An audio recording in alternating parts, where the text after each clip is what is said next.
Hello dear students, welcome to the class.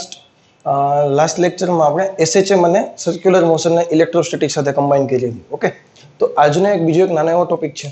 A topic છે equilibrium of charge, વિદ્યુત ભારનું સંતુલન. હવે કેવા પ્રકારના એમસીક્યુ હોઈ શકે?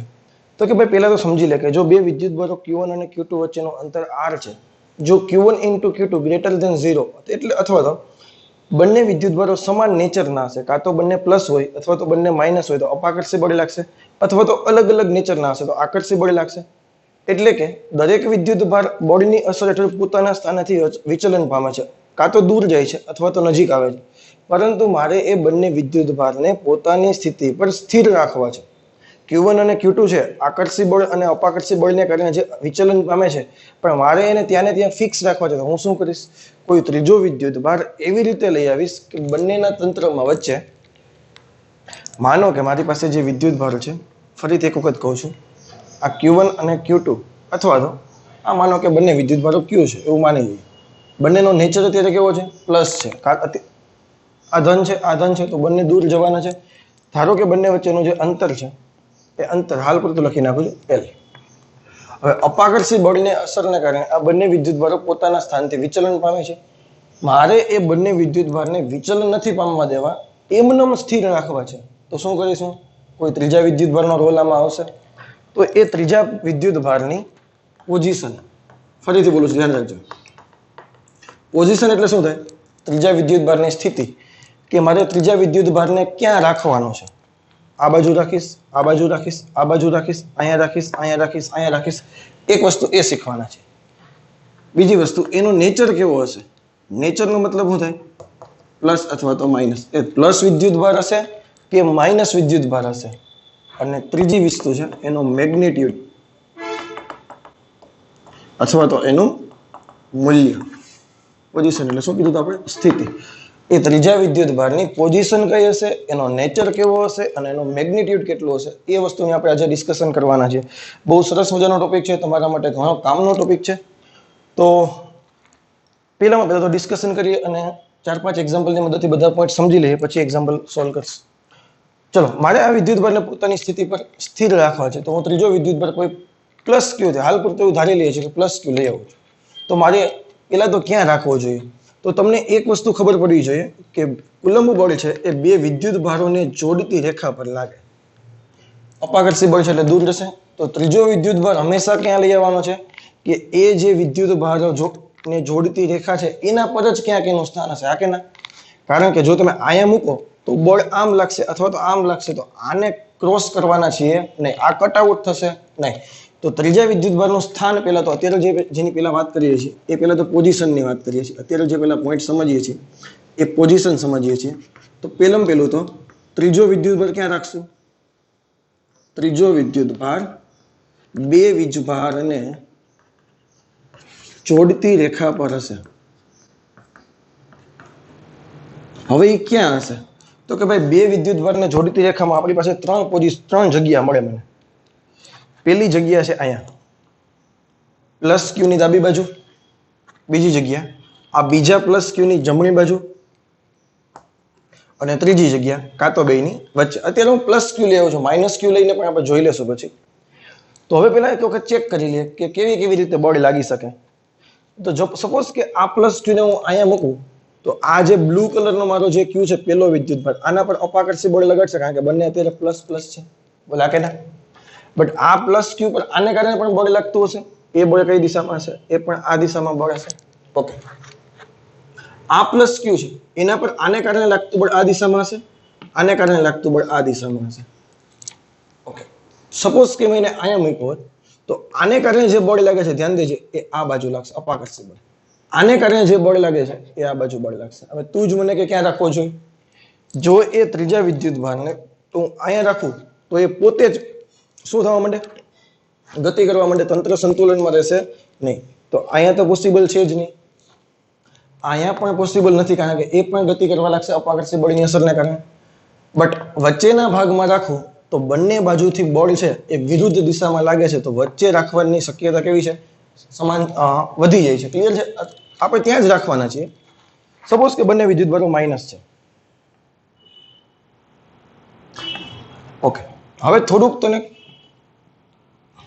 મેં શું કીધું છે -q અને -4q કદાચ એવું આપણને ના થાય કે ભાઈ +q અને +q રાખીએ તો શું થાય તો કે ભાઈ તો આ વચ્ચે જ ભાગમાં ક્યાંક આવવું જોઈએ બટ આપણે એવું માની લઈએ કે ચલો ભાઈ બે બળ છે એ અલગ અલગ મૂલ્યના હોય તો નેચર બેનો સેમ છે ત્યારે માઇનસ ધ્યાન રાખજે જો આની પોઝિશન જોતી હોય તો પહેલા આની પોઝિશન ગોતી લે પછી તને વધારે આઈડિયા આવશે ચલો પહેલા આ કિસ્સામાં પોઝિશન ગોતી લે કે કેટલા અંતરે રાખવો જોઈએ તો એવું માની લઉં છું કે પહેલા ક્યુ થી x અંતરે છે તો બીજા ક્યુ થી કેટલું અંતર થશે તો કે ભાઈ l - x હવે આના પર લાગતો નેટ ફોર્સ છે એ કેવું થવું જોઈએ 0 તો એક બળ આ બાજુનું છે એને પ્લસ કહી દો આ બાજુના બળ એને માઇનસ કહી દો તો આ બાજુનું બળ કેને કારણે લાગશે આ ક્યુ ને કારણે લાગશે તો કેટલું થશે કે ક્યુ ક્યુ ડિસ્ટન્સ કેટલું છે x માઇનસ કે ક્યુ ક્યુ આ પણ ક્યુ છે કે નહીં ડિસ્ટન્સ કેટલું છે તો કે ભાઈ l - x નો સ્ક્વેર આ માઇનસ વાળું સ્ટેપ છે ઓલી બાજુ જશે પ્લસ થઈ જશે કે ક્યુ ક્યુ કેન્સલ થઈ ગયા l - x સ્ક્વેર આ બાજુ આવ્યા ઇઝ ઇક્વલ ટુ શું થઈ ગયું x સ્ક્વેર બે બાજુ વર્ગમૂળ કાઢી નાખો તો કે ભાઈ l - x બરાબર x તો 2x બરાબર l તો x બરાબર l/2 બહુ સિમ્પલ વસ્તુ છે આપણને ઇઝીલી ખબર પડી જશે કે જો બંને વિદ્યુતભારો સમાન મૂલ્યના હોય તો ત્રીજો વિદ્યુતભાર ક્યાં રાખવો જોઈએ એક તો એની બંનેની વચ્ચે આવવો જોઈએ અને એક્ઝેક્ટ ક્યાં આવશે સેન્ટરમાં આવશે ક્લિયર છે અત્યારે હાલ પૂરતો ખાલી પોઝિશનની વાત કરું છું એક એક્ઝામ્પલ આ જોઈએ એક મિનિટ ઓકે તો એક વસ્તુ યાદ રાખજે બે ધન વિદ્યુતભારો સમાન નેચરના હતા તો ત્રીજો વિદ્યુતભાર ક્યાં આવશે વચ્ચે અત્યારે બંનેની કિંમત કેવી છે સમાન છે બીજો એક્ઝામ્પલ જે જોઈએ એ માઇનસ થી લઈને કરીએ માનો કે એક વિદ્યુતભાર છે -q બીજો વિદ્યુતભાર છે માનો કે -9q બંને વચ્ચેનું અંતર કેટલું છે તો કે ભાઈ l છે હવે ત્રીજો વિદ્યુતભાર પહેલા તો ક્યાં રાખવો જોઈએ તો ત્રણ વસ્તુ છે પહેલા તો બંને વિદ્યુતભારોને જોડીતી રેખા પર ક્યાંક હશે કાં તો અહીંયા હોવો જોઈએ અથવા અહીંયા હોવો જોઈએ અથવા અહીંયા હોવો જોઈએ ધારો કે પ્લસ છે એવું માની લઈએ તો આ -q આ +q પર આ બાજુ આકર્ષી બળ લગાડશે આ -9q આ +q પર આ બાજુ જ આકર્ષી બળ લગાડશે એટલે અહીંયા તો શક્ય છે નહીં અહીંયા છે આ -q આ બાજુ આકર્ષી બળ લગાડશે આ -9q આ બાજુ આકર્ષી બળ લગાડશે અહીંયા પણ શક્ય છે આ -q આ બાજુ આકર્ષી બળ લગાડશે આ -9q આ બાજુ આકર્ષી બળ લગાડશે ક્લિયર છે એટલે કે જો ફરીથી બંને સમાન નેચરના હોય તો એ ક્યાં હોવો જોઈએ તો કે ભાઈ બેની વચ્ચે જ હોવો જોઈએ હવે ધારો કે એની પોઝિશન ફાઇન્ડ કરીએ તો બીજો પોઈન્ટ પહેલા લખી નાખું છું જો બંને વીજભારો સમાન નેચરના હોય હવે નેચરનો મતલબ તને ખબર પડી ગઈ પ્લસ અથવા માઇનસ સમાન નેચરના હોય તો ત્રીજો વીજભાર બંને વીજભારની ક્યાં હશે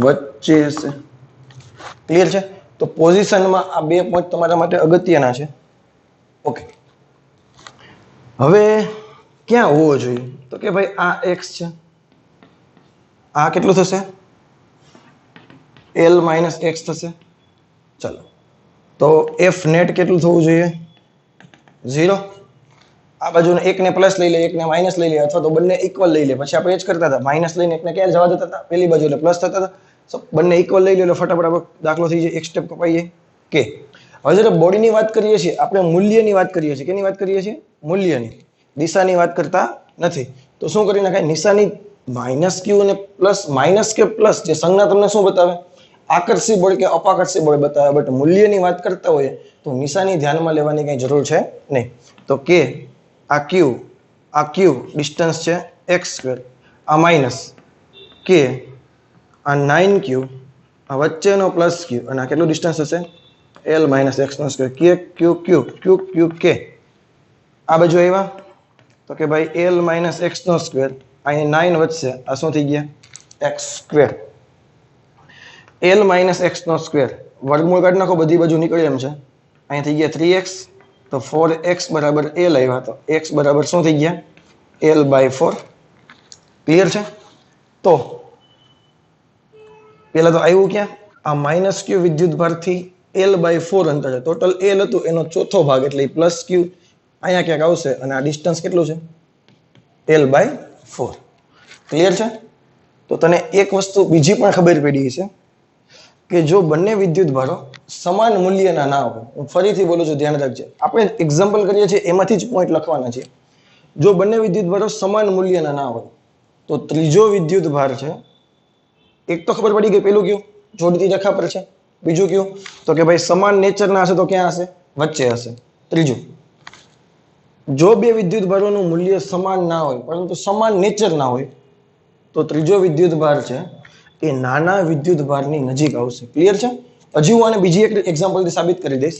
પેલા અત્યારે એક વસ્તુ મને ખબર પડી ગઈ કે જે નાનો વિદ્યુત ભાર હતો, નિશાનીને થોડી વાર ભૂલી જજો, એક ક્યુ છે અને એક 9Q છે, તો નાના વિદ્યુત ભારની ક્યાં હશે? નજીક હશે. એટલે કે ત્રીજો પોઈન્ટ, જો બંને વિદ્યુત ભારો સમાન મૂલ્યના ના હોય અથવા જો બંને વિદ્યુત ભારો જુદા જુદા મૂલ્યના હોય તો ત્રીજો વીજભાર ક્યાં હશે? નાના વીજભારની નજીક હશે.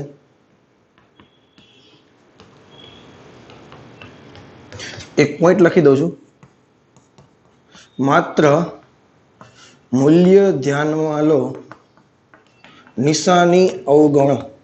નિશાની ધ્યાનમાં લેવાની છે. ઓકે, આના પછીનો પોઈન્ટ, હજુ એક એક્ઝામ્પલ એટલે વધારે આઈડિયા આવે. હજી આપણે પોઝિશનની જ વાત કરીએ છીએ, હજી આપણે નેચર અને મેગ્નિટ્યુડની વાત કરવાના બાકી છે. ચલો, માનો કે એક વિદ્યુત ભાર છે Q, એક વિદ્યુત ભાર છે -4Q. જે ત્રણ એક્ઝામ્પલ લીધા, પેલી વખતે બંને સમાન લીધા હતા, બે પ્લસ લીધા હતા, પછી બે માઇનસ લીધા હતા, પછી નાના મોટા મૂલ્યના બે માઇનસ લીધા હતા. હવે જે આપણે જોઈએ છીએ ત્રીજો વિદ્યુત ભાર ક્યાં રાખવો જોઈએ? તો કે બંને વિદ્યુત ભારોને જોડતી રેખા પર, ઇધર ઇધર ઇધર. ક્લિયર છે? અત્યારે હાલ પૂરતા આપણે કેવો લઈ લઈએ છીએ? પ્લસ ક્યુ લઈએ છીએ. તો આ પ્લસ ક્યુ પર આ ક્યુ છે એ અપાકર્ષી બળ લગાડે, આ -4Q છે એ આકર્ષી બળ લગાડે. ક્લિયર છે?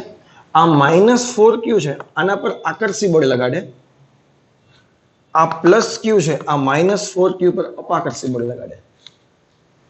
આ પ્લસ ક્યુ પર આ ક્યુ છે એ અપાકર્ષી બળ લગાડે, આ -Q છે એ આકર્ષી બળ લગાડે. એટલે એક વસ્તુ તો ફિક્સ થઈ ગઈ કે જો બે વિદ્યુત ભારો અલગ અલગ નેચરના હોય, એક પ્લસ ક્યુ છે એક -4Q છે, તો ત્રીજો વિદ્યુત ભાર વચ્ચે તો પોસિબલ છે નહીં. ક્લિયર છે? બટ તમને બે અલગ અલગ સ્થિતિ મળી છે, તો બે અલગ અલગ જગ્યાએ તો કોઈ દિવસ હોઈ ના શકે. તો હવે શું વિચારવાનું છે? તો કે ભાઈ પહેલા તો તમને એ ખબર હોવી જોઈએ કે આ -4Q છે એ એના આ -4Q નું બળ છે, આ ક્યુ છે, આ -4Q વાળું છે અને આ છે તે Q વાળું છે. હવે તો વિચાર કે આ -4Q છે આને ખેંચશે, બટ આના વિદ્યુત ભારનું મૂલ્ય વધારે છે તો પ્રબળતાથી ખેંચશે. ક્લિયર કે નહીં? શા માટે? આની વચ્ચેનું અંતર ઓછું છે. એક તો વિદ્યુત ભાર નાનો અને અંતર વધારે, વિદ્યુત ભાર મોટો અને અંતર ઓછું. પહેલા તો તને ખબર હોવી જોઈએ કે F બરાબર K Q1 Q2/R² છે. એમાં F છે એ Q ના સમપ્રમાણમાં છે અને F છે એ અંતરના વર્ગના વ્યસ્ત પ્રમાણમાં છે. હવે જે હું બોલું ને ધ્યાનથી સાંભળજે, હું અત્યારે -4Q ની ડિસ્કશન કરું છું. તો પહેલા તો -4Q માટે આનું જે મૂલ્ય છે એ મોટું છે તો બળ વધારે થશે, અંતર ઓછું છે તો છેદ નાનો એનો વર્ગ એના કરતા પણ નાનો, તો F નું મૂલ્ય વધારે થશે. ક્લિયર છે? F છે 2 વખત વધે છે, ઘણા બધા મોટા છે. આના માટે Q છે એ 4Q કરતા નાના, તો પહેલા તો બળ નાનું આવશે. અંતર વધારે છે તો બળ એના કરતા પણ ઘટશે કારણ કે વ્યસ્ત પ્રમાણમાં છે. તો Q ને કારણે લાગતું બળ એ -4Q ને કારણે લાગતા બળને ક્યારેય સમતોલી શકશે નહીં. ભલે બે વિરુદ્ધ દિશામાં છે બટ ક્યારેય સમતોલી શકશે નહીં. આ વધારે સ્પીડથી આમ લાગશે, આ ઓછી સ્પીડથી લાગશે. તો એક વસ્તુ તો ચોખ્ખી વાત છે. હવે અહીંયા જો આ પ્લસ ક્યુ ને કારણે લાગતું બળ છે અને આ -4q ને કારણે લાગતું બળ છે. હવે આના વચ્ચેનું અંતર ઓછું છે તો જે બળ લાગે છે એ વધારે લાગશે, પરંતુ વીજભારનું મૂલ્ય નાનું છે એટલે બળ એવી રીતે ઓછું લાગશે. આના માટે અંતર વધારે છે તો બળ ઓછું લાગશે, પરંતુ વિદ્યુતભારનું મૂલ્ય મોટું છે તો અંશ મોટો થશે. અલ્ટિમેટલી અંતરને કારણે ઓછું લાગે તો મૂલ્યને કારણે વધારે લાગે છે, મૂલ્યને કારણે ઓછું લાગે છે તો અંતરને કારણે વધારે લાગશે. અલ્ટિમેટલી બંને સંતુલન થવાની શક્યતા આ કિસ્સામાં વધારે છે, આ કિસ્સામાં ઓછી છે. તો જ્યારે બે વિદ્યુતભારો અલગ અલગ નેચરના હોય, ફરીથી બોલું છું, જ્યારે બે વિદ્યુતભારો અલગ અલગ નેચરના હોય, એક ધન હોય એક ઋણ હોય, ત્યારે ત્રીજો વિદ્યુતભાર છે નાના વિદ્યુતભારની નજીક રાખો. નિશાની ફરીથી એવું ગણી દઉં છું. ત્યારે ત્રીજા વિદ્યુતભારને, જો આ પોઈન્ટ છે ને એ જ છે, જો બંને વિદ્યુતભારો જુદા જુદા મૂલ્યના હોય, મૂલ્ય બેનું અલગ અલગ છે, એક પોઈન્ટ એમાં જ એડ કરી દઉં છું, જુદા જુદા મૂલ્યના તથા અલગ નેચરના હોય. જુદા જુદા મૂલ્યના હોવા જોઈએ, અલગ નેચરના હોવા જોઈએ, તો ત્રીજો વિદ્યુતભાર છે હંમેશા નાના વિદ્યુતભારની નજીક હોવો જોઈએ. હવે Q અને 4Q હોવો સર, આ તો 4Q નાના જ થાય ને? ના, આપણે નિશાની નથી ધ્યાનમાં લેવાની, આપણે ખાલી શું ધ્યાનમાં લેવાનું છે? એનું મૂલ્ય, પ્લસ કે ઋણ એ ધ્યાનમાં લેવાના છે નહીં. તો આપણે જે અત્યાર સુધીના ટોપિક હતી એની ડિસ્કશન કંઈક આવી, અને પછી કેલ્ક્યુલેશન કરીએ કેટલો આવે, એટલે ડિસ્કશન કરી લઈએ કે કેટલા પોઈન્ટ જોયા કે સમાન નેચરના હોય, કાં તો પ્લસ ક્યુ કાં તો માઇનસ ક્યુ, બે પ્લસ ક્યુ અથવા તો ક્યુ 3Q તો પણ ચાલશે, માઇનસ ક્યુ અથવા તો -Q -3Q. એટલે કહેવાનો મતલબ એવો છે બંને વિદ્યુતભારો સમાન નેચરના હોવા જોઈએ, મૂલ્ય સાથે કંઈ લેવા દેવા છે નહીં. તો ત્રીજો વિદ્યુતભાર ક્યાં આવશે? બે વિદ્યુતભારોની વચ્ચે આવશે. ઓકે, એક પ્લસ છે એક માઇનસ છે, તો પ્લસ માઇનસ સામું નથી જોવાનું, જે નાનો વિદ્યુતભાર છે એની નજીક હોવો જોઈએ, વચ્ચે તો શક્ય છે નહીં. તો જે કંઈ એક્ઝામ્પલની મદદથી શોધ્યું એના આ 3 પોઈન્ટ હતા તમારા માટે મહત્વના છે. આનું જે તમારે કિંમત આવે છે એ ગોતી દઉં છું. ક્યાં આવે છે? તો કે ભાઈ અહીંયા તો શક્ય નથી એટલે હવે આને કાઢી નાખીએ, અહીંયા પણ શક્ય નથી તો આને કાઢી નાખીએ. આ જે અંતર છે સપોઝ કે L છે, અહીંયા છે એ આવે છે x. ક્લિયર છે? તો આના પર લાગતું બળ જોવું હોય તો કે ભાઈ k q upon x² is equal to k. નિશાનીને ધ્યાનમાં લેવાની છે નહીં, ખાલી મૂલ્યની વાત કરીએ છીએ. k 4q upon l plus x². હવે ડિસ્ટન્સ કેટલું થઈ ગયું? l plus x. q k l plus x² આ બાજુ આવ્યા is equal to 4x². હજી વર્ગમૂળ નીકળશે, l plus x અને આ બાજુ થઈ જશે 2x. x ઓલી બાજુ ગયા તો 2x minus x, x બરાબર l. એટલે કે આ વિદ્યુતભાર છે ક્યાં હોવો જોઈએ? તો કે ભાઈ છોટા q વિદ્યુતભારથી l જેટલા અંતરે, જેટલું અંતર આ હતું ને એટલા જ અંતરે ડાબી બાજુ, અથવા તો -4q વિદ્યુતભારથી આ ડિસ્ટન્સ કેટલું થયું? 2l અંતરે ડાબી બાજુ. ક્લિયર છે? તો પોઝિશનની વાત થઈ ગઈ છે. હવે નેચર અને મેગ્નિટ્યુડમાં થોડાક આગળ વધીએ, એ પણ એક્ઝામ્પલની મદદથી જ સમજશું.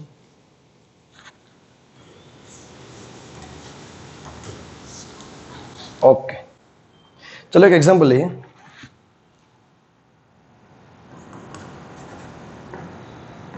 એક છે q, એક છે 4q. આ બંને વિદ્યુતભારોને જોડતી રેખા, વચ્ચેનો ડિસ્ટન્સ અત્યાર સુધી જે લેતા હતા એ જ ડિસ્ટન્સ લઉં છું l.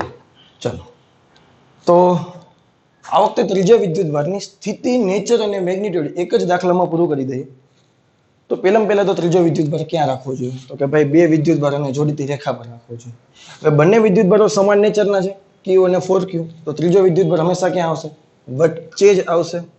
કેટલો છે? માનો કે પ્લસ q લખી નાખીએ. ખબર છે નહીં નેચરની, અત્યારે આપણે ખબર છે નહીં, તો નેચર માટે આપણે પ્લસ q માનો કે ધારી લઈએ. હવે પ્લસ q કે માઇનસ q હજી આપણને આઈડિયા નથી, બટ હાલ પૂરતું આપણે એવું માની લઈએ કે ભાઈ પ્લસ q છે. હવે એક તો ખબર પડી ગઈ એની સ્થિતિ ક્યાં આવશે? તો કે ભાઈ બંને વિદ્યુતભારોની વચ્ચે આવશે. ધારો કે અહીંથી આ જે ડિસ્ટન્સ છે એ x છે, તો અહીંથી આ ડિસ્ટન્સ કેટલું આવશે? તો કે ભાઈ l minus x. તો પહેલા જેની વાત કરી લઈએ એ છે આપણી પોઝિશન. તો પોઝિશનનો મતલબ શું થાય કે q થી કેટલા અંતરે અથવા તો 4q થી કેટલા અંતરે, તો એના પર શું કરવું પડે? પરિણામી બળ કેટલું લાગવું જોઈએ? 0. એટલે કે બંને બાજુના વિદ્યુતભાર કેવા થવા જોઈએ? સમાન. સોરી, બંને બાજુના બળ સમાન થવા જોઈએ. આ પ્લસ ક્યુ છે, આ બાજુ અપાકર્ષી બળ લગાડશે, આ 4q છે, આ બાજુ અપાકર્ષી બળ લગાડશે. એ બધી વસ્તુની તમને ખબર છે. તો પ્લસ ક્યુ ને કારણે કેટલું બળ લાગશે? તો કે k(q)/x². k(q)/x². આ બાજુ તો કે ભાઈ k(4q)/L-x². q(k). આ બાજુ આવ્યા L-x² = 4x². વર્ગમૂળ કાઢી લે. L-x = 2x, તો 3x = L, Lx = L/3. તો મને સ્થિતિ તો મળી ગઈ કે ભાઈ છોટો q વિદ્યુતભાર છે એનાથી L/3 અંતરે જમણી તરફ. ક્લિયર છે? q થી L/3 અંતરે તમને MCQ માં 4q થી પૂછ્યું હોય તો L-L/3 એટલે કે 2L/3. એ વધારે બધી વસ્તુ તમને ખબર જ છે એટલે એની બહુ કઈ ડિસ્કશન કરવી છે નહીં. પોઝિશનની વાત થઈ ગઈ. હવે વાત કરીએ નેચરની. ધ્યાન રાખજો ફરીથી. હવે હું શું કરું છું? કાં તો આ પ્લસ હશે, કાં તો આ માઇનસ હશે. એના સિવાય ત્રીજું તો કંઈ પોસિબલ છે જ નહીં. તો હું બે અલગ અલગ કેસ દોરું છું. આ q, આ 4q અને આ છે કાં તો પ્લસ q હોવો જોઈએ, આ q, આ પ્લસ q, સોરી આ માઇનસ q. હવે બેમાંથી કેમાં આપણી જે સ્થિતિ છે એ સંતુલનમાં આવે છે જોઈ લઈએ. ત્રણમાંથી કોઈ પણ એક વિદ્યુતભાર પકડી લઈએ. માનો કે આ વિદ્યુતભારને પકડી લઈએ. હવે બળની નિશાની જોવાની. આ પ્લસ q છે, આના પર બળ લગાડશે આ બાજુ. આ 4q છે, એ પણ આના પર બળ લગાડશે આ બાજુ. અથવા તો અહીંયા જોઈએ, આ પ્લસ q છે એ આ બાજુ બળ લગાડશે, આ પ્લસ q છે એ આ બાજુ બળ લગાડશે. ફરીથી આ કિસ્સામાં જોઈએ, આ q પર આ માઇનસ q છે એ આ બાજુ બળ લગાડશે, આ 4q છે એ આ બાજુ બળ લગાડશે. આ 4q પર આ માઇનસ q આકર્ષી બળ લગાડશે, આ q અપાકર્ષી બળ લગાડશે. હવે મને કહેજે કયો વિદ્યુતભાર આવવો જોઈએ? આમાં તો જો તમે ત્રીજો વિદ્યુતભાર વધારે વચ્ચે મૂકો તો વધારે બળ લાગશે અને વધારે ગતિ કરવા લાગશે. બટ મારે તો સંતુલનમાં લઈ આવવા. અપાકર્ષી બળથી જે F = ma અનુસાર પ્રવેગ જનરેટ થાય અને એ પ્રવેગથી ગતિની શરૂઆત કરે તો મારે પ્રવેગ જનરેટ નથી કરવો, મારે તો 0 કરી દેવું છે બળ. તો અહીંયા તો વચ્ચે પ્લસ q વિદ્યુતભાર શક્ય છે નહીં. બટ જો હું માઇનસ q વિદ્યુતભાર મૂકું તો માઇનસ q વિદ્યુતભારને કારણે q અને 4q પર લાગતા બળ કેવા છે? વિરુદ્ધ દિશામાં આવશે. અને કેવું આવશે? સ્થાયી સંતુલનમાં આવશે. તો q કેવો હોવો જોઈએ? q should be અથવા તો q must be negative. q કેવો હોવો જોઈએ? નેગેટિવ હોવો જોઈએ. તો નેચરની ખબર પડી ગઈ. હવે વાત આવી મેગ્નિટ્યુડની. એક બે એક્ઝામ્પલ કરીએ એટલે તને વધારે આઈડિયા આવશે કે શું ડિસ્કશન કરું છું ત્યારે હું. હવે આ q નું મૂલ્ય કેટલું હોવું જોઈએ? ઓકે, એની સ્થિતિ ખબર પડી ગઈ, એ પ્લસ છે કે માઇનસ છે એ ખબર પડી ગઈ. હવે એનું મૂલ્ય કેટલું હોવું જોઈએ? તો કઈ છે એની એક્ઝામ્પલમાં કોઈ પણ એક વિદ્યુતભારને 0 કહી દો, એના પર લાગતું બળ 0 કહી દો. હું એમ કહી દઉં, લખી નાખું છું કે ભાઈ q પર લાગતું બળ કેવું હોવું જોઈએ? 0. સંતુલન માટે q પર લાગતું F = 0 થવા જોઈએ. તો બંને બાજુના બળ કેવા? નિશાનીને ધ્યાનમાં લેવાની કઈ જરૂર છે નહીં. તો પહેલા તો k, આ q અને આ q, આ બંને વચ્ચેનું અંતર કેટલું છે? L/3. તો અંતરનો વર્ગ = આ બંને માટે k 4q q ડિસ્ટન્સ કેટલું થશે આ બંને વચ્ચેનું? કઈ ગયું? હા, L - x એટલે કે 2L/3 આવ્યા હતા ને, 2L/3 નો સ્ક્વેર. q cancel. L²/9, 9 વયા ગયા ઉપર. ધ્યાન દેજો, એક સ્ટેપ કાપી નાખું છું વચ્ચેથી. 9/L². ક્લિયર છે? 3 તેરી 9 ઉપર જશે એટલે ઉપર 9 ચોખ્ખું 36 થશે. છેદમાં 2 દુને 4L² થશે. સોરી, કંઈક ભૂલ થઈ. હા, આપણે પ્લસ q વિદ્યુતભાર પર લાગતું બળ જોતું. આમાં ક્યુ તો વધતો જ નથી. ફરીથી જોજે, આ ક્યુ પર લાગતું બળ જોઈએ છે ને આપણે, તો પહેલા તો માઇનસ ક્યુ ને કારણે કેટલું લાગશે, તો કે કે ક્યુ ક્યુ અપોન L/3 નો સ્ક્વેર. હવે આ બંને વચ્ચે નથી જોતું, આને કારણે આના પર લાગતું બળ કોઈ તું, હવે આને કારણે લાગતું આના પર બળ આ દિશામાં થાય ને, એ કેટલું થશે, તો કે ભાઈ કે ક્યુ 4q અપોન ડિસ્ટન્સ બંનેનું કેટલું છે L. આ જે ડિસ્ટન્સ કેટલું છે L. ફરીથી કહું છું, આ પ્લસ ક્યુ વિદ્યુત બળ પર લાગતું બળ 0 કહી દે, અથવા તો 4q પર લાગતું બળ 0 કહી દે તો પણ ચાલશે. અત્યારે હું પ્લસ ક્યુ કરીને તને બતાવું છું કે ક્યુ ક્યુ. ઓકે, આ 9 ઉપર ગયા. હવે તો તમને ખબર છે, તો અહીંયા હજી ક્યુ વધ્યો છે. જો સોરી, હા અહીંયા ક્યુ વધ્યો છે, અહીંથી એક જ ક્યુ કેન્સલ થયો છે. ઉતાવળ ના કરતા, થોડીક વધારે ઉતાવળ થઈ ગઈ છે. 9L² 9q by L² is equal two, અહીંયા 4 વધ્યા, અહીંયા q વધ્યા અને છેદમાં L² વધ્યા. L² કેન્સલ થયા તો q બરાબર શું આવ્યા, 4/9q. તો આ જે વિદ્યુત ભાર છે એનું મૂલ્ય કેટલું હોવું જોઈએ, 4/9q. બટ એ કેવા હોવા જોઈએ, માઇનસ હોવા જોઈએ. એટલે -4/9q ક્યાં હોવા જોઈએ, તો કે x થી L/3 અંતર હોવા જોઈએ. આ પ્લસ ક્યુ ને બદલે હું બીજી રીતે તમને બતાવું છું. -4q માટે જો તમે મેળવો તો પણ આ જ જવાબ આવશે. -q પર લાગતું બળ 0 કહી દેવું. ચાલો હવે ધ્યાન દેજે. આના માટે શું થશે, કે ક્યુ 4q. હવે આ બંને વચ્ચેનું ડિસ્ટન્સ કેટલું છે, આ L/3, આ કેટલું થશે 2L/3 ઇઝ ઇક્વલ ટુ, આ બંને માટે કે ક્યુ 4q અપોન L². ધ્યાન દે, એક ક્યુ એક કે કેન્સલ, અહીં થઈ ગયા 9/4. જો 4L²/9 થયા, બટ 9 વયા ગયા ઉપર, એટલે 9 ચોકું 36 થયા ને. સોરી, 4 કેન્સલ છે. 9/4 q/L² ઇઝ ઇક્વલ ટુ, અહીંયા વચ્ચે ખાલી q, L² કેન્સલ, તો q બરાબર શું થયા, 4/9q. કોઈ પણ માટે એક વિદ્યુત ભાર પર લાગતું બળ કેવું કહી દેવાનું છે, 0. પોઝિશન માટેના 3 પોઈન્ટ તમને ખબર છે. મેગ્નિટ્યુડ માટે એક વખત પ્લસ મૂકીને ચેક કરી લેવાનું, એક વખત માઇનસ મૂકીને ચેક કરી લેવાનું. મેગ્નિટ્યુડ માટે આપેલા બે બળો પૈકી કોઈ પણ એક બળનું પરિણામી બળ 0 કરવાનું છે. ક્લિયર છે?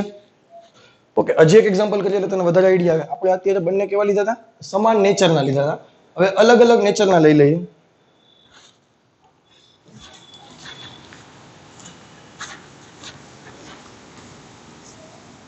ચાલો, માનો કે એક વિદ્યુત ભાર છે -9q અને કોઈ એક વિદ્યુત ભાર છે +q. તો ત્રીજો વિદ્યુત ભાર ક્યાં રાખવો જોઈએ, તો કે ભાઈ બંને વિદ્યુત ભારોને જોડીતી રેખામાં, અહીંયા કે અહીંયા. હવે સમાન નેચરના હોય તો વચ્ચે અલગ અલગ નેચરના હોય તો નાના વિદ્યુત ભારની નજીક, તો નાનો વિદ્યુત ભાર કયો થયો, -9q. ના, નાનો વિદ્યુત ભાર મતલબ નિશાની જોયા વગર ખાલી મૂલ્ય, તો આનો q છે, આનો -9q છે. તો નાનો વિદ્યુત ભાર ક્યાં હોવો જોઈએ, નાના વિદ્યુત ભારથી નજીક, એટલે q થી નજીક. તો આ બાજુ +q એક થશે. બંને વચ્ચેનું અંતર કેટલું છે, તો કે ભાઈ L. બંને વચ્ચેનું અહીંથી માનો કેટલું છે, x છે. તો પહેલો કેસ આપણો કયો છે, પોઝિશન. સંતુલન માટે ત્રીજા વિદ્યુત ભારની સ્થિતિ, નેચર અને મેગ્નિટ્યુડ શોધો એવું તમને પૂછે તો પહેલા પોઝિશન ફાઇન્ડ કરીએ.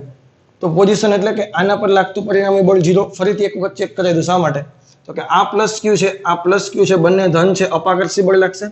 આ -9q છે, આ +q છે, એને પોતાના તરફ ખેંચશે એટલે બળ 0 થવાની શક્યતા છે. તો કે q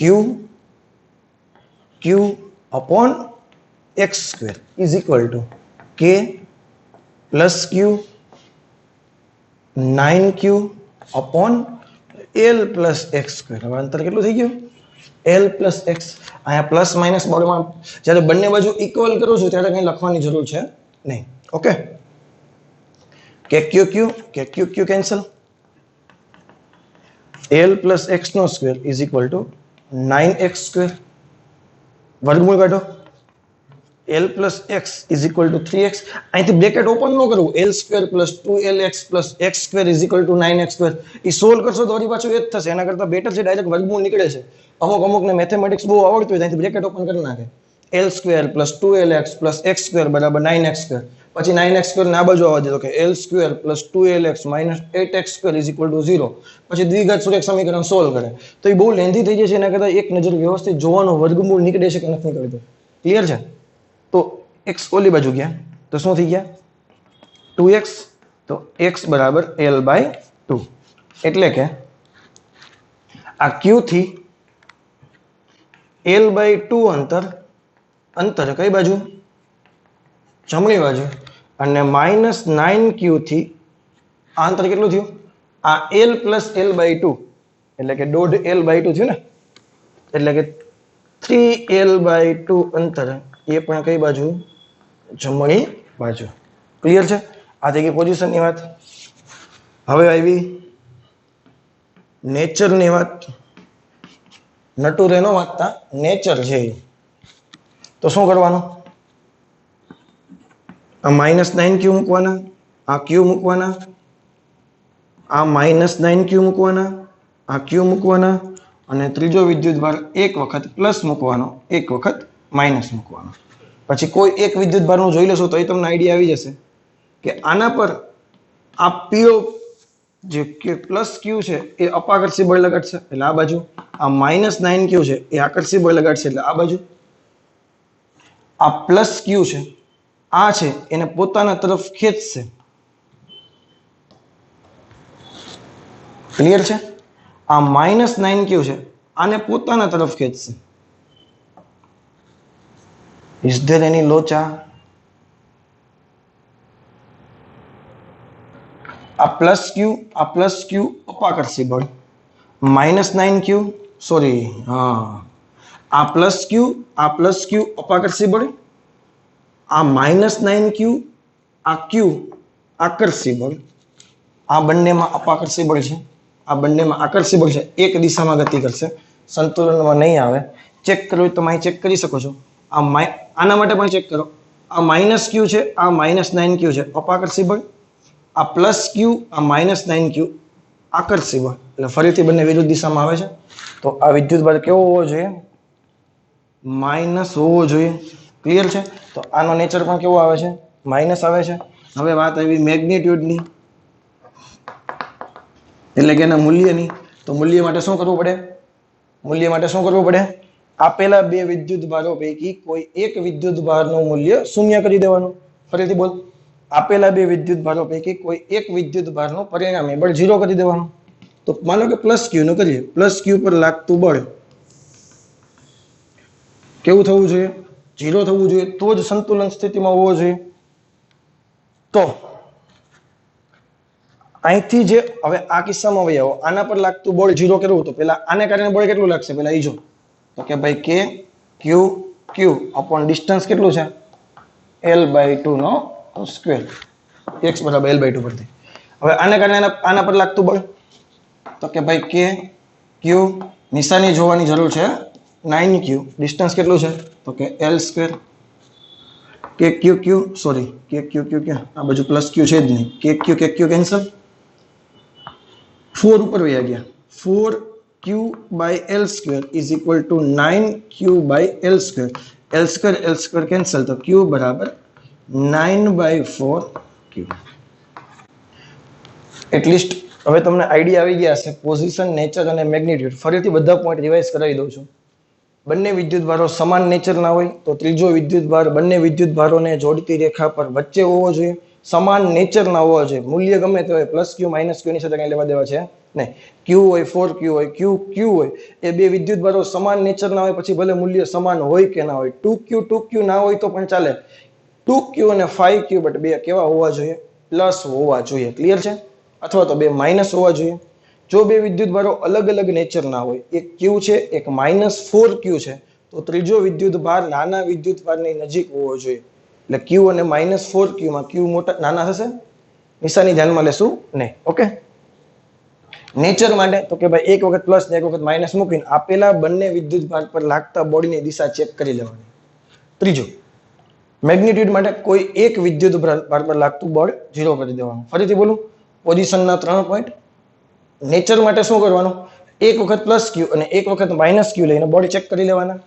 મેગ્નિટ્યુડ માટે શું કરવાનું તો કે ભાઈ મેગ્નિટ્યુડ માટે કોઈ એક વીજભાર પર લાગતું બળ 0 કરી દેવાનું. જે કાંઈ પોઈન્ટ બોલું છું એ તમારી બુકમાં લખી નાખજો. તમારા માટે હોમવર્કમાં બે એક્ઝામ્પલ જેવા મેં એક્ઝામ્પલ કર્યા છે એવા તમારા માટે તમારે પહેલા તો એક છે માનો કે Q, બીજો છે -4Q, અંતર છે માનો કે L. ત્રીજા વિદ્યુતભારને ક્યાં રાખવો જોઈએ, કેવો હોવો જોઈએ, કેટલા મૂલ્યનો હોવો જોઈએ. બીજો 3Q અને 6Q, અંતર ફરીથી લખું છું L. ત્રીજું -Q અને -Q, અંતર ફરીથી લખું છું L. અત્યારે કોન્સેપ્ટ ક્લિયર કરીએ છીએ. કદાચ એક્ઝામમાં તમને મૂલ્ય આપેલા હોય તો મૂંઝાવાની જરૂર છે નહીં. ઓકે,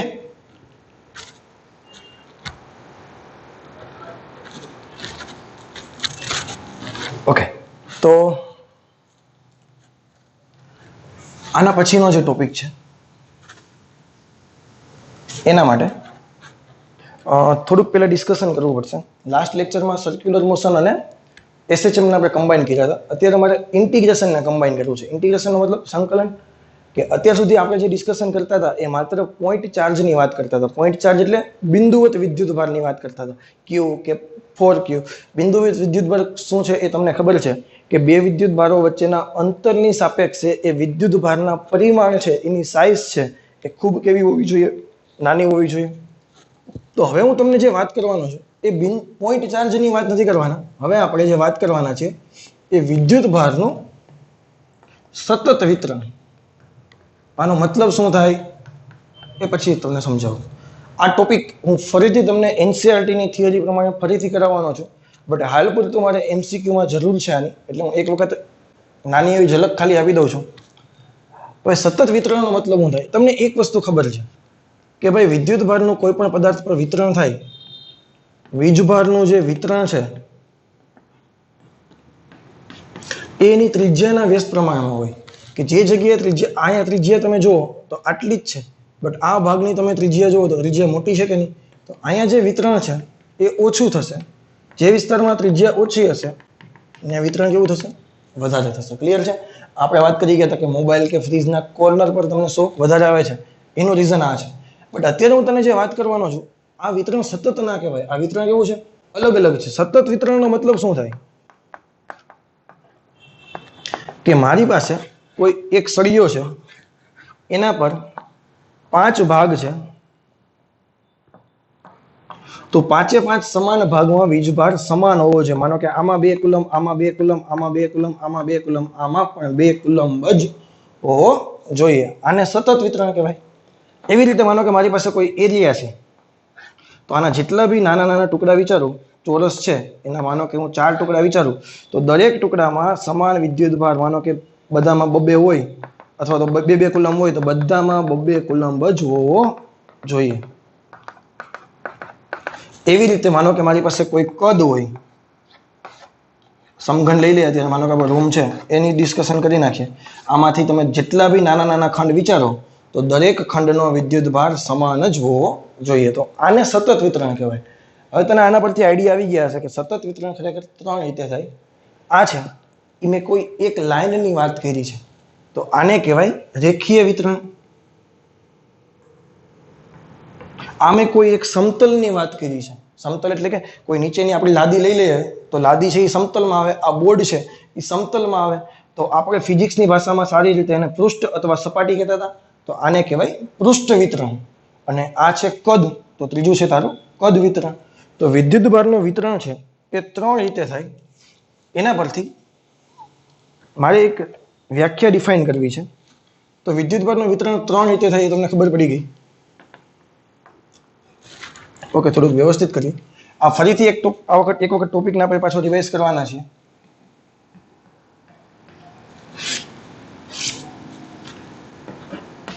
પહેલું છે રેખીય વિતરણ, પૃષ્ઠ વિતરણ અને કદ વિતરણ.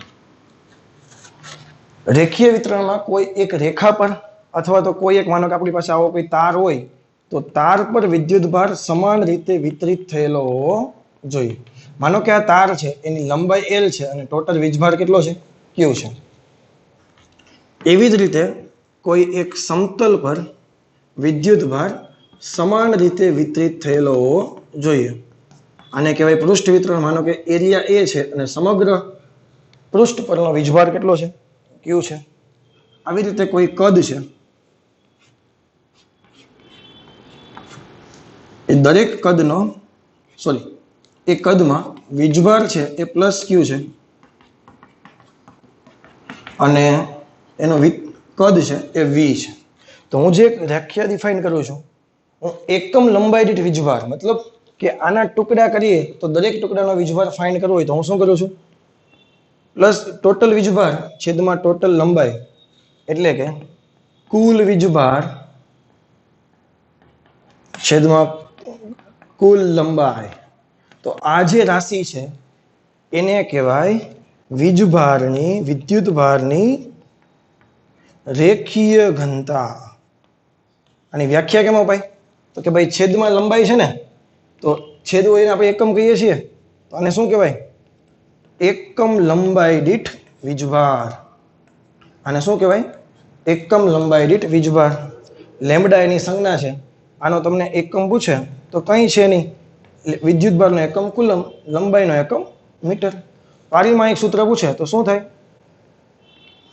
L - 1 Q ની +1. ક્લિયર છે કે નહીં? તો વિદ્યુતભારની રેખીય ઘનતા એટલે કાંઈ નહીં, એકમ લંબાઈ દીઠ કુલ વીજભાર. એવી જ રીતે તમને પૃષ્ઠ ઘનતા પૂછે, વિદ્યુતભારની પૃષ્ઠ ઘનતા, તો સિગ્મા કુલ વિદ્યુતભાર છેદમાં કુલ એરિયા. તો આને શું કહેવાય? સિગ્મા એટલે એકમ ક્ષેત્રફળ દીઠ વિદ્યુતભાર. એકમ બોલો, એકમ શું છે? કુલંબ પર મીટર સ્ક્વેર. પારીમાં એક સૂત્ર પૂછે તો શું થાય? લંબાઈની -2 કુલંબની 1. આમાં શું થશે વિચારો છે?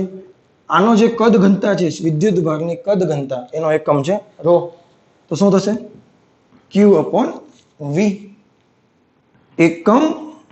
એકમ કદ દીઠ વીજભાર. બસ આ એની નાની નાની વ્યાખ્યા છે. 2 માર્ક્સનો નાનો એવો ક્વેશ્ચન છે. ફરીથી એક વખત રિપીટ કરશું આપણે, કારણ કે અત્યારે તો આપણે બેઝિક વસ્તુ ખાલી જોઈએ છીએ, મારે જે કામની છે તે. કુલંબ પર મીટર ક્યુબ અને પારીમાં એક સૂત્ર પૂછે તો L - 3 Q/1. તો ક્લિયર છે? તો હવે જે આપણે વાત કરવાના છીએ હવેથી એ સતત વિતરણની વાત કરવાના છે, બિંદુવત વિદ્યુતભારની વાત કરવાના છીએ. નહીં તો તને એક વસ્તુ મગજમાં ઘૂસી જવી જોઈએ કે કુલંબનો નિયમ છે એ માત્ર બિંદુવત વિદ્યુતભાર માટેનો નિયમ હતો. એ આના માટેનો નિયમ, જો હવે તમને એમ કહું કે માનો કે મારી પાસે કોઈ આવી રીતે કોઈ સળિયો હોય કે જેના વિદ્યુતભાર +Q હોય, તો અહીંયા ડાયરેક્ટ Q જોતું હોય તો કુલંબનો નિયમ લગાડી શકાય નહીં. ડાયરેક્ટ તમે કુલંબનો નિયમ લગાડી શકશો નહીં. કુલંબના નિયમ માટેની કન્ડિશન, 2 વિદ્યુતભાર કેવા હોવા જોઈએ? પોઈન્ટ ચાર્જ હોવા જોઈએ, બિંદુવત વિદ્યુતભાર હોવા જોઈએ. તો હવે શું કરશું એ વસ્તુ શીખવાની છે. ક્લિયર છે? ઓકે.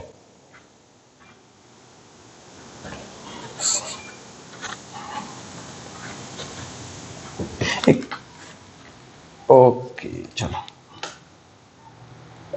હવે મારી પાસે MCQ જ કરીએ ડાયરેક્ટ. આવો કોઈ L લંબાઈનો સળિયો છે,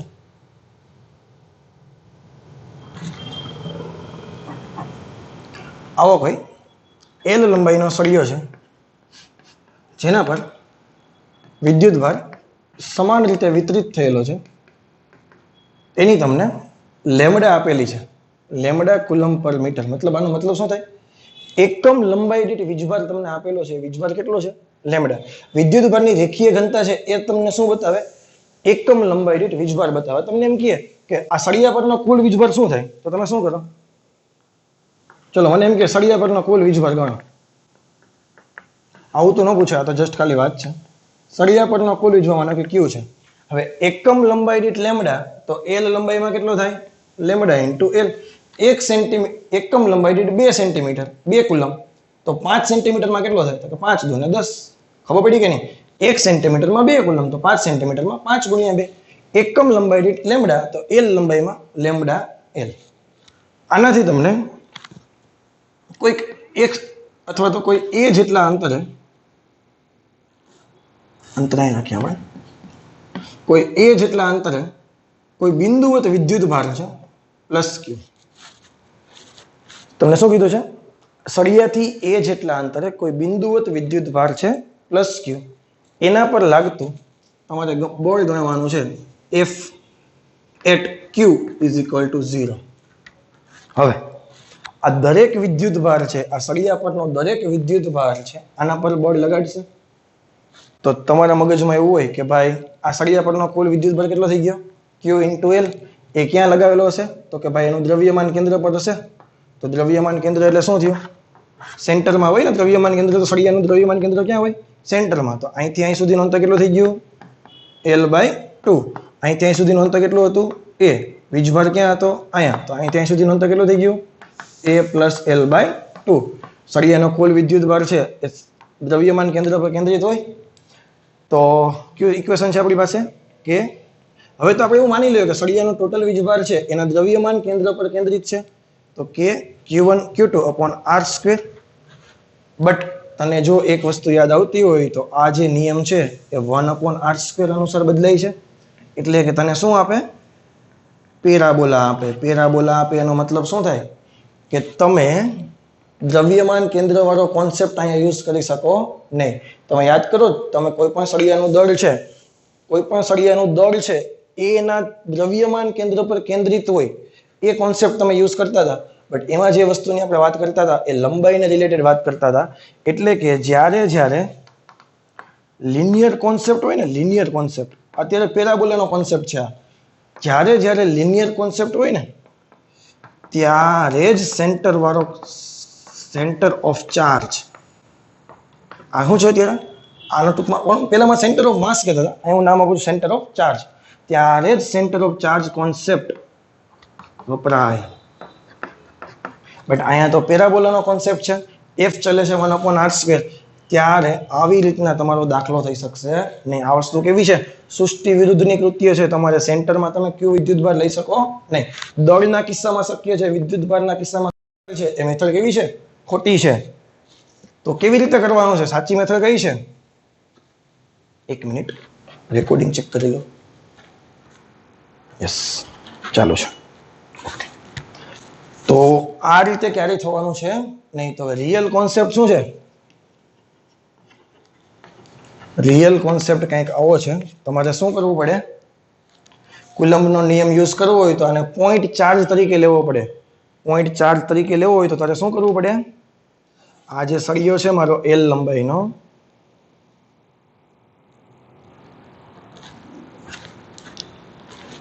આ પ્લસ q વિદ્યુત ભાર, તમારે આને નાના એવા ખંડમાં વિભાજિત કરવો પડે. આ નાનો એવો ખંડ, માનો કે આટલો એવો ખંડ થઈ ગયો. એ ખંડ છે, તમારે અહીંથી શું કરવાનું? x જેટલા અંતરે તમે શું કર્યું? dx લંબાઈનો ખંડ વિચારી લીધો. એ ખંડ એટલો બધો સૂક્ષ્મ છે કે આ ખંડને તમે બિંદુવત વિદ્યુત ભાર તરીકે લઈ શકો છો. એટલે હવે જે મેથડ હતી ને, circular motion plus electrostatic, SHM plus electrostatic, અને હવે જે આપણે કરવાના છીએ એ છે ઇન્ટિગ્રેશન પ્લસ ઇલેક્ટ્રોસ્ટેટિક. હવે શું કરવાના છે? ઇન્ટિગ્રેશન પ્લસ ઇલેક્ટ્રોસ્ટેટિકનો કોન્સેપ્ટ આપણે યુઝ કરવાના છીએ.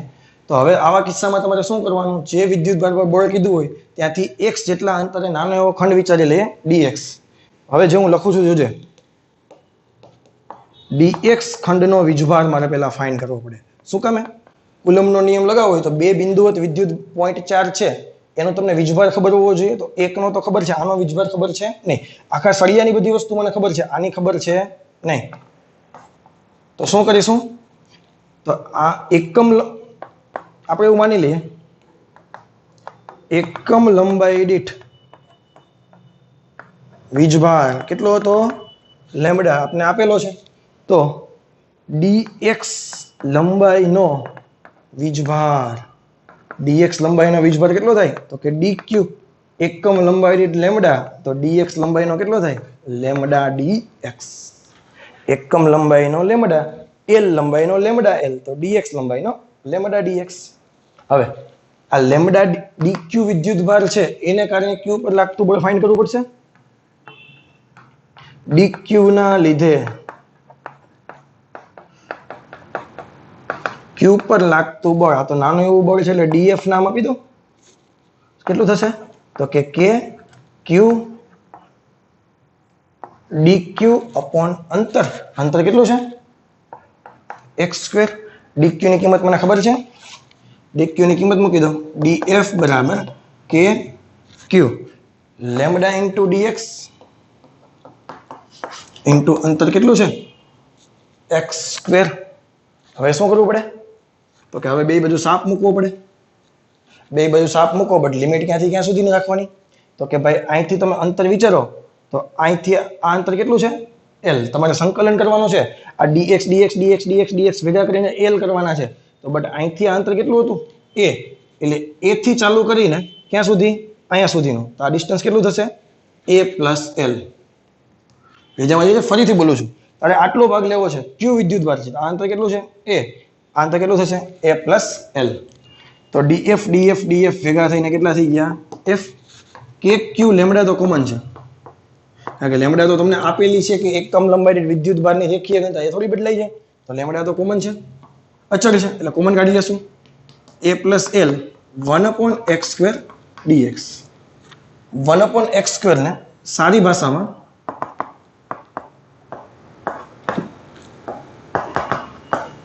x ની -2 કહેવાય. હવે તમને બધાને ખબર છે, ડાયરેક્ટ તમને ખબર હશે કે 1/x² નું સંકલન છે. હું અહીં લખી નાખું ડાયરેક્ટ. કેવી રીતે તમે કરતા હતા તો કે ભાઈ આને પહેલા તો x ની -2 તમે કહેતા હતા. x ની -2 એટલે x ની -1 ના છેદમાં -1 સંકલન થાય, ઉપર એક ઘાત વધે ને, આવી રીતે તમે કરતા હતા ને. ઓકે, એક સ્ટેપ વધારે કરી દઈએ. એટલે આને તમે સોલ્વ કરો તો -1/x જવાબ આવતો હતો. તો આ ફરીથી આ બધું કંઈ લખવાની જરૂર નથી, કંઈ ડાયરેક્ટ સંકલન જ કરી દઈએ કે 1/x² નું સંકલન હોશિયાર છો કે ભાઈ કે ક્યુ -1/x a થી a પ્લસ l. નિશાની માઇનસ છે તો પેલા નીચેની લિમિટ મૂકું, 1/a -1/a પ્લસ l. બાકી પેલા ઉપરની મૂકશો, માઇનસ કરી નીચેની મૂકશો તો માઇનસ માઇનસ પ્લસ જ થવાના. એ બધી વસ્તુ તમે હોશિયાર છો, એટલે બહુ વધારે ડિટેલમાં જવાની જરૂર છે. કંઈક ભૂલાઈ ગયો એ લેમ્ડા. ક્લિયર છે? થોડુંક વધારે સાદું રૂપ આપવું હોય તો તમે આપી શકો છો. લસા લઈ લો, a plus l minus a upon a into a plus l. તો શું થશે કે Q lambda l upon a into a plus l. Okay, અહીંયા સુધી યાદ રાખો તો પણ ચાલશે. ગોખવાની જરૂર નથી, તમારે વ્યવસ્થિત સમજવાની જરૂર છે. ડાયરેક્ટ પોઈન્ટ ચાર્જ ના હોય એવા કિસ્સામાં તમારે પહેલા પોઈન્ટ ચાર્જ બનાવવો પડશે. બનાવવા માટે તમારે શું કરવું પડશે? સંકલનનો કોન્સેપ્ટ તમારે ધ્યાનમાં લેવો પડશે. ક્લિયર છે? ઓકે, તો હજી એક બે આવો એક્ઝામ્પલ જોઈએ તો તમને વધારે આઈડિયા આવે કે ઇન્ટિગ્રેશન ને ઇલેક્ટ્રોસ્ટેટિક સાથે કેવી રીતે કમ્બાઈન કરી શકાય.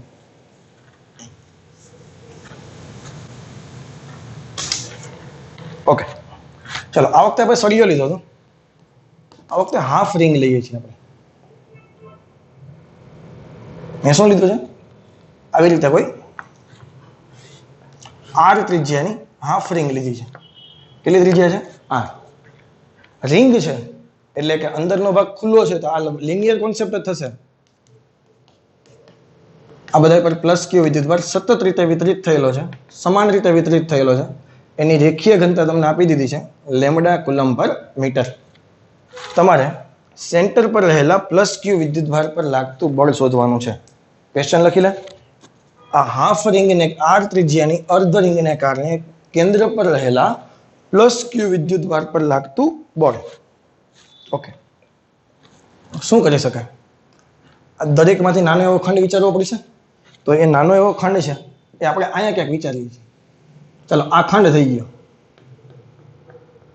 હવે આ ખંડ તો થઈ ગયો, બટ ખંડ છે આ તો ત્રિજ્યાના કિસ્સામાં છે, તો શું કરવું પડે? તો પહેલા તો ખંડ ક્યાં તમે કર્યો છે? તો કે ભાઈ અહીંથી મેં એક અક્ષ સાથે પહેલા તો થીટા ખૂણે, આ જે એક અક્ષ હતી એની સાથે થીટા ખૂણે કેટલી લંબાઈનો? તો કે ભાઈ ડી થીટા જેટલા એંગલ પર જે મેં ખંડ વિચાર્યો છે. હવે આ જે ખંડ છે એની લંબાઈ કેટલી થાય? તો કે ભાઈ ચાપ ગુણ્યા ખૂણો, સોરી ત્રિજ્યા ગુણ્યા આ જે ચાપ થઈ, આ ચાપની લંબાઈ કેટલી થઈ? માનો કે ડીએલ જે લંબાઈ થઈ એ કેટલી થઈ? તો કે ભાઈ ત્રિજ્યા ગુણ્યા ખૂણો, તો કે આર ડી થીટા. તને ખબર જ છે આ બધી વસ્તુ 11 ની બેઝિક છે, અને જેડબલી લેવલ પર જો પ્રિપેરેશન કરતા હોય તો આ બધી વસ્તુ તમને ખબર હોવી જોઈએ. તો આ જે સૂક્ષ્મ ખંડ થયો એ મેં ક્યાં દીધો? તો કે ભાઈ એક શક સાથે થીટા ખૂણે ડી થીટા જેટલો નાના એવા એંગલ પર મેં ખંડ વિચાર્યો છે. એ ખંડની લંબાઈ થઈ છે આર ડી થીટા. તો પહેલો પોઈન્ટ તો શું હોવો જોઈએ? આર ડી થીટા ખંડનો વીજભાર. ડી ક્યુ એકમ લંબાઈ દીઠ લેમ્ડા, તો ડીએલ લંબાઈમાં કેટલો થાય? Lambda into DL. એક મિનિટ, તો ડીએલ કેટલો થશે? Lambda into R D theta. Clear છે? તો આ વિદ્યુત ભાર મળી ગયો. હવે શું કરતા હતા? આ વિદ્યુત ભારને કારણે આના પર બળ લાગશે. ડીક્યુ ના લીધે ક્યુ પર લાગતું બળ, તો ડીએફ કે ક્યુ ડી ક્યુ. ડિસ્ટન્સ કેટલું છે? આર છે. ત્રિજ્યા જેટલું છે, ધ્યાન રાખજે, આર સ્ક્વેર.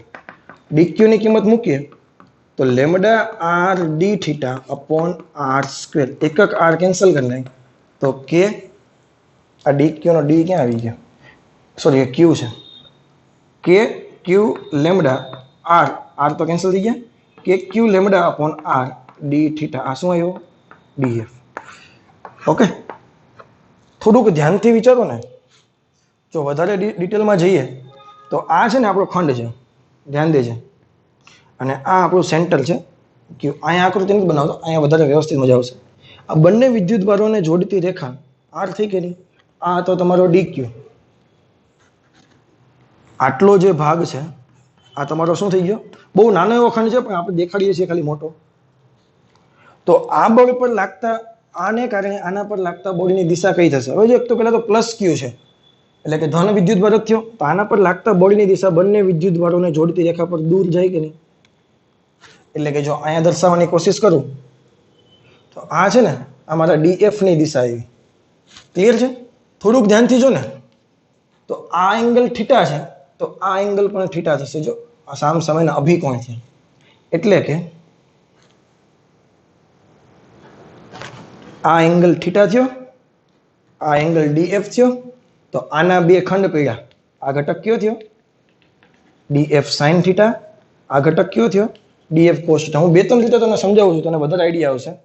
પહેલા થોડીક લેન્ધી મેથડથી સોલ્વ કરીએ કે હવે મારી પાસે બે ખંડ છે, એક એક્સ દિશાનો છે અને એક વાય દિશાનો છે. તો ઇન્ટિગ્રેશન ડીએફ કરીશ, બટ કઈ દિશા માટે? એફ માટે. તો શું થશે? એફ દિશાનો ઘટક કયો છે? તો કે ભાઈ ડીએફ કોસ થીટા. આ ડીએફએક્સ ભેગા થઈને એક્સ દિશાનો ઘટક માનો કે મને એફએક્સ આપે છે. આ 7 ડીએફ ની કિંમત લખી નાખું છું, K Q lambda upon R D theta. K Q lambda upon R D theta. Okay, આ ડીએફ ની કિંમત મૂકી ને, હજી કોસ ભૂલાઈ ગયું, ઇન્ટુ કોસ થીટા. હવે એંગલ તમે વિચારો, થીટા તારો અહીંથી બદલાય 0 થી લઈને અહીંયા સુધી પહોંચ્યો, તો આ એંગલ કેટલો થયો? કેટલો એંગલ થયો? પાઈ 180. તો કે કોમન લેમ્ડા કોમન આર, ત્રિજ્યા પણ બદલાવાની છે નહીં, તો સંકલન થશે કોસ થીટા ડી થીટા 0 થી પાઈ. કોસ નું સંકલન શું થશે? સાઇન. કોસ નું સંકલન શું થશે? સાઇન થીટા 0 થી પાઈ. 0 થી પાઈ. અને પેલા પાઈ ની કિંમત મૂકો, sine pi minus sine 0. Sine 180, 0 minus 0 એટલે 0, અને 0 સાથેનો ગુણાકાર 0. એટલે એક્સ દિશાનો ઘટક વધશે નહીં. ક્લિયર છે? થોડીક તમે બુદ્ધિ દોડાવો ને, તો આ સાઈડના જેટલા ભાગ છે ને એ બધાનો વિદ્યુત ક્ષેત્ર આમ આવશે. ક્લિયર છે? એનો એક ઘટક આમ પડશે, એક ઘટક નીચે પડશે. ફરીથી જોજે, હું અહીંયા બતાવું છું, જે હું બોલું છું ને અહીં બતાવું છું. મેં વચ્ચેથી ભાગ પાડી દીધા. આ સાઈડનો જે ભાગ છે ને એ બધાનો વિદ્યુત ક્ષેત્ર આ બાજુ આવશે. ક્લિયર છે? એનો એક ઘટક નીચે પડશે, એક ઘટક અહીંયા પડશે. એટલે કઈ વાંધો? આ સાઈડનો જે ભાગ છે એ બધાને કારણે આ પ્લસ જ છે એટલે અપાકર્ષી બળ આ બાજુ આવશે, એનો એક ઘટક આ બાજુ પડશે, એક ઘટક આ બાજુ પડશે, આ સામસામેના ઘટક એકબીજાની અસર નાબૂદ કરે એટલે Fx 0 આવે છે.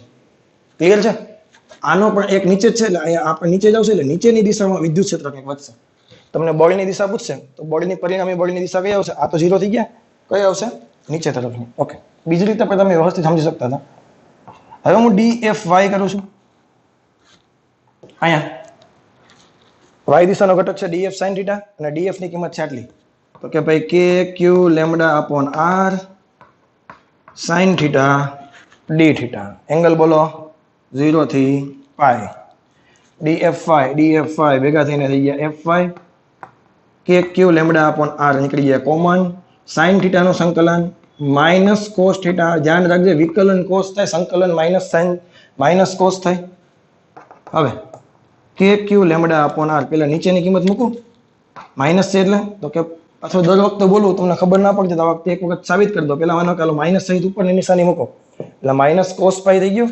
આ માઇનસ નિશાની લિમિટ મૂકવામાં વચ્ચે આવે ઈ અને માઇનસ cos 0 -1, આ માઇનસ ને આ માઇનસ પ્લસ થઈ ગયા, +1 થઈ ગયા અને cos પાઈ -1 એટલે કે આ કેટલા થયા? આ માઇનસ નિશાની છે ઈ, આ -1 cos પાઈ, આ નિશાની માઇનસ છે ઈ અને અંદર -1 એટલે કેટલા થયા? માઇનસ માઇનસ પ્લસ થયા. આ કેટલો જવાબ આવશે? 2k λ/r. આ લેમ્બડા છે.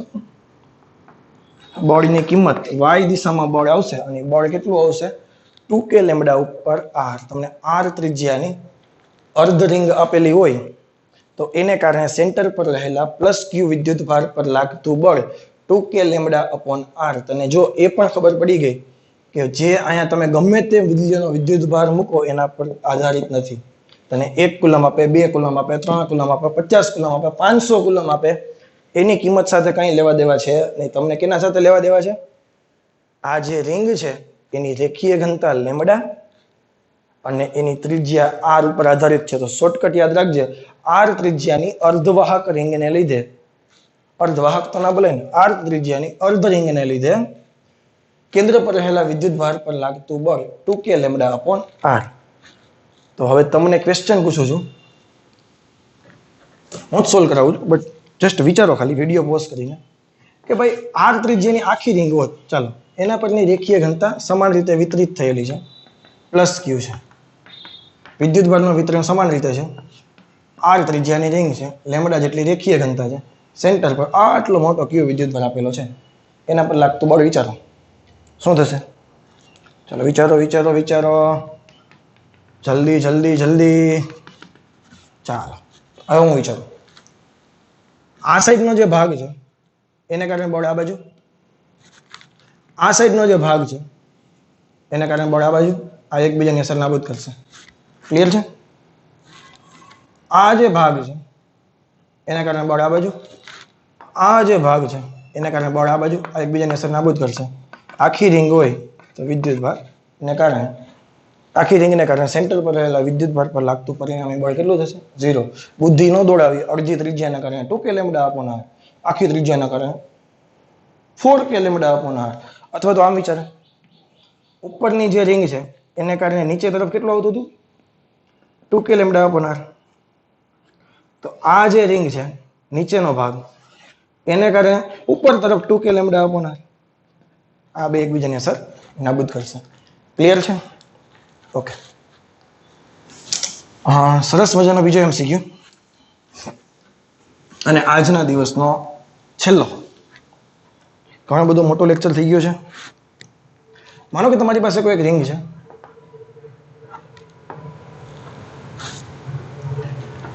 એની રેખીય ઘનતા લેમ્બડા છે.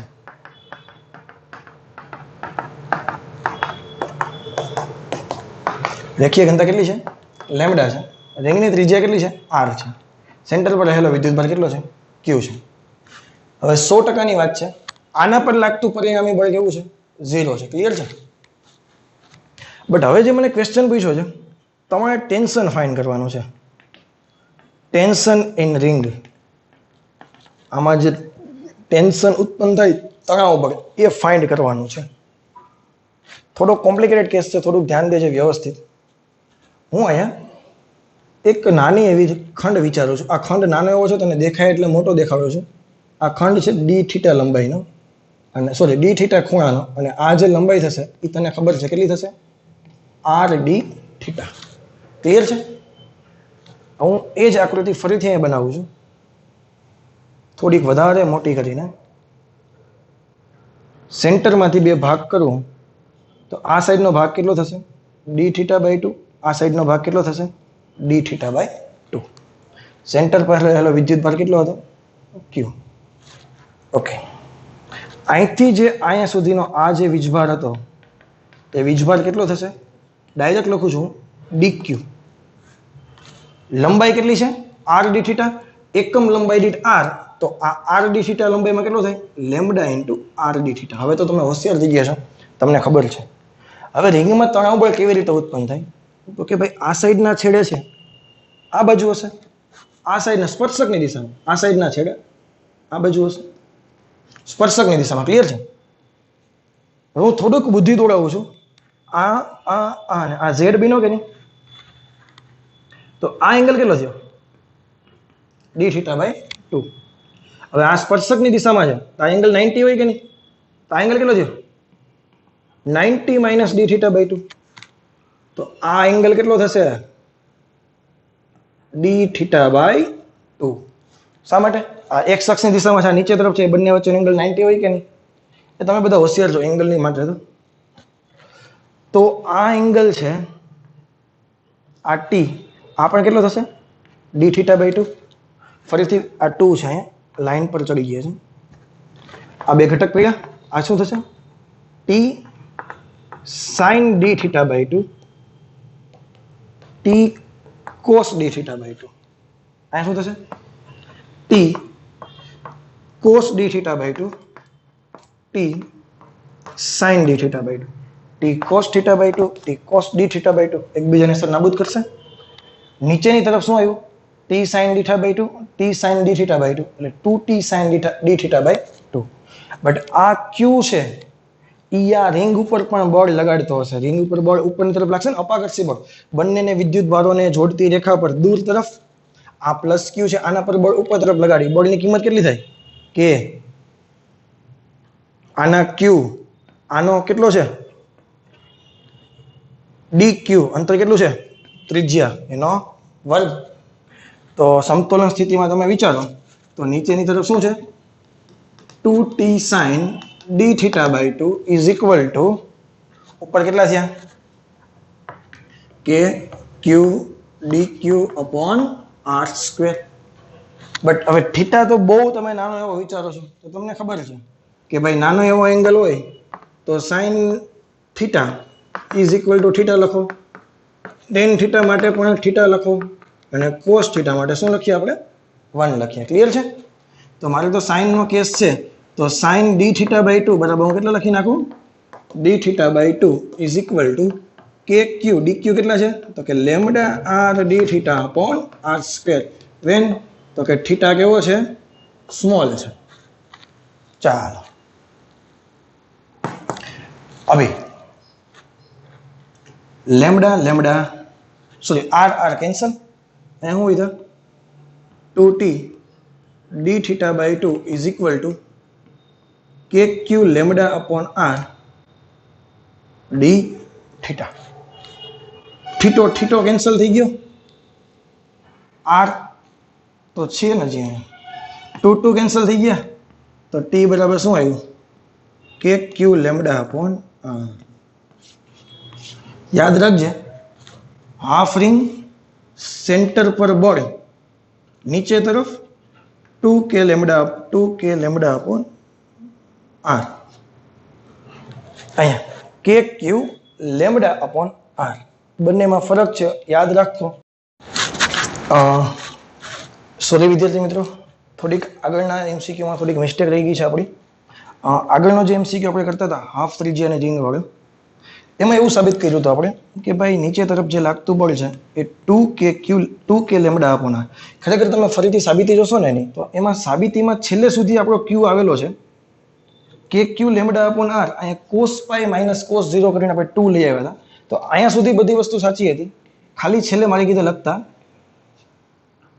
અહીંયા ક્યુ લખતા ભૂલી ગયો હતો હું. 2 કે ક્યુ લેમડા અપોન આર માં હું ક્યુ લખતા ભૂલી ગયો હતો.